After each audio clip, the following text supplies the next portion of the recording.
السلام عليكم. معكم محمد مالو من قناة ميكانولوجي. كنا شرحنا دالة ال H lookup وال V lookup. قلنا ال H lookup في الشكل الهوريزونتال وال V lookup في الشكل الفيرتيكال. طيب ال lookup بقى هي الدالة الأساسية. راح بيتعمل ازاي؟ هنعمل equal، نكتب lookup.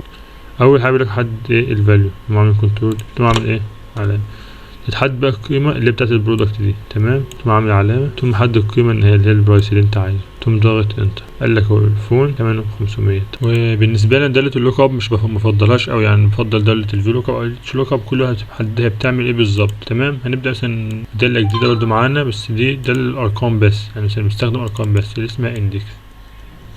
الدالة دي بتعمل مثلا عندي هنا كلمة لاب اهي، بس ما ينفعش اكتب بقى لاب، يعني ما ينفعش استخدم كلمة اللاب دي، لان استخدم كود من الكود اللي موجودة من 1 لحد 5. مثلا هكتب 2. جميل. اقوم اعمل equal index، وبيقول لك حدد الاري اللي تشتغل عليها، واحدد الرو نمبر الاول، هحدد اللي انا هشتغل عليها اللي تحت دي اللي هي سي 351. واعمل ايكوال كل نمبر بقى فين عايز البرايس، فهم ده رقم كام 3. هم ده انت يقول لك الرقم 2 دي قصادها 500. طب لو انا خليت دي رقم 4 قال لك 250. طب انت عايز تعمل كونت بقى هنا، تقوم داخل دي كنترول ايه كوبي، كنترول في، بس هنغيرها، هنخلي مكان 3 دي نخليها رقم كام، رقم 2. نضغط انتر. قال لك الأربعة دي كود الأربعة اللي هو الأيباد في منه ايه 3، في منه 3، وعندك ب250 تقوم ضارب دي في دي، تمام. دي دالة الاندكس. دالة الاندكس دي مثلا تشتغل على أكواد، بس انت مكود تشتغل على أكواد مش عايز اسم المنتج يظهر أصلا، فتشتغل على دالة الاندكس. طيب دلوقتي احنا ممكن زي احنا مكودين الأكواد كده، البرودكت مكتوب عندي والأكواد مكتوب بترتيب 1 2 3 4، ممكن تبقى 1 0 أو 0 1 زي ما احنا عايزين. فأنا دلوقتي عايز أعرف مثلا الموبايل ده في انهي صف هنا، احنا مرتبين الكود ده بنفس الصف، تمام. فانا اقوم اعمل ايه، مثلا كاتب equal match،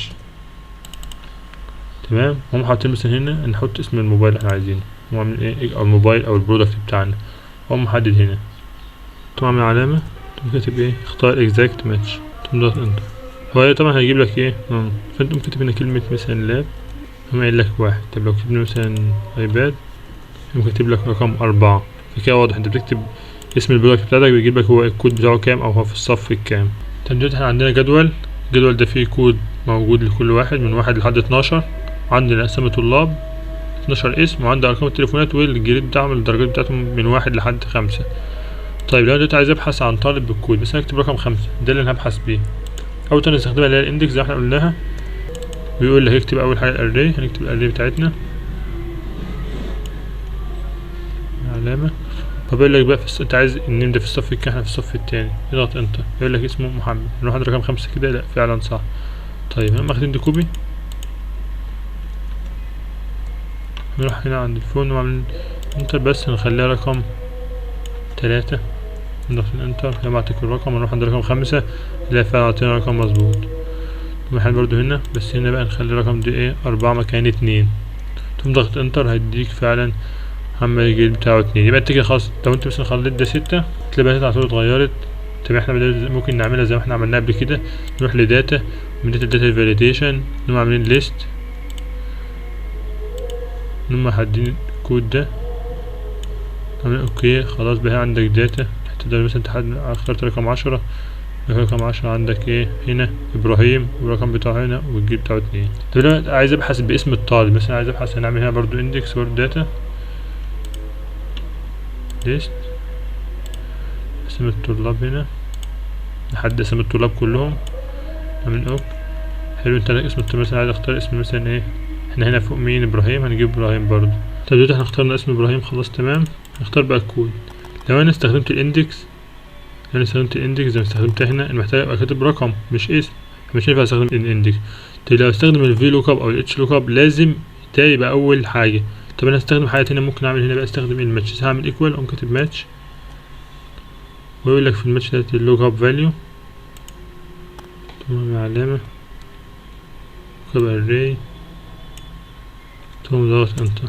هو قال لك ابراهيم في رقم 10 اهو، تمام. دلوقتي انا ممكن استخدم الفي لوك اب عادي، لان خاص عالي دي اول حاجه، خلاص انا هستخدم الفي لوك اب.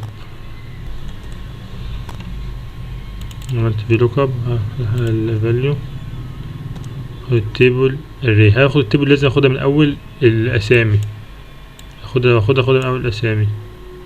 تمام، واعمل علامة. كل ما اندكس الفون في رقم كام يبقى انت عايزه في رقم 2.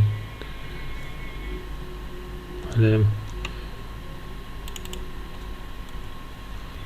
69754. طيب نعمل برضو الجريد، ناخد نفس الشكل، ناخد كوبي ونروح عند الجريد، ناخد تول في، ناخد رقم 3 انتر. ماشي، عندك رقم 10 ناخد 2. طيب نغير بقى حاجة من دي، تخليها مثلا حمزة. هتلاقي رقم 6، هتلاقي الرقم بتاعه هنا والجريد بتاعه هنا. يبقى انت خلاص استخدمت عندك كده الماتشز، الفي لوك اب استخدمتها، واستخدمت هنا الاندكس. يعني انت ممكن تستخدم اكتر من دالة في كذا حاجة بحيث تخدم على الشغل بتاعك. يعني انت عارف الدالة دي بستخدمها لما يكون الوضع ده متوفر عندي. طب هينفع استخدم مثلا الدالة في اكتر من حاجة زي عملناها في الفون والجريد، استخدمنا الفي لوك اب لوحدها، في الكود استخدمنا الماتشز، وهنا استخدمنا الاندكس. يعني انت بتستخدم على حسب هتنفع معاك في ايه، كل دالة ليها حاجتها. اتمنى يكون الدرس واضح وسهل، هنكمل معاكم بقية دروس تانية.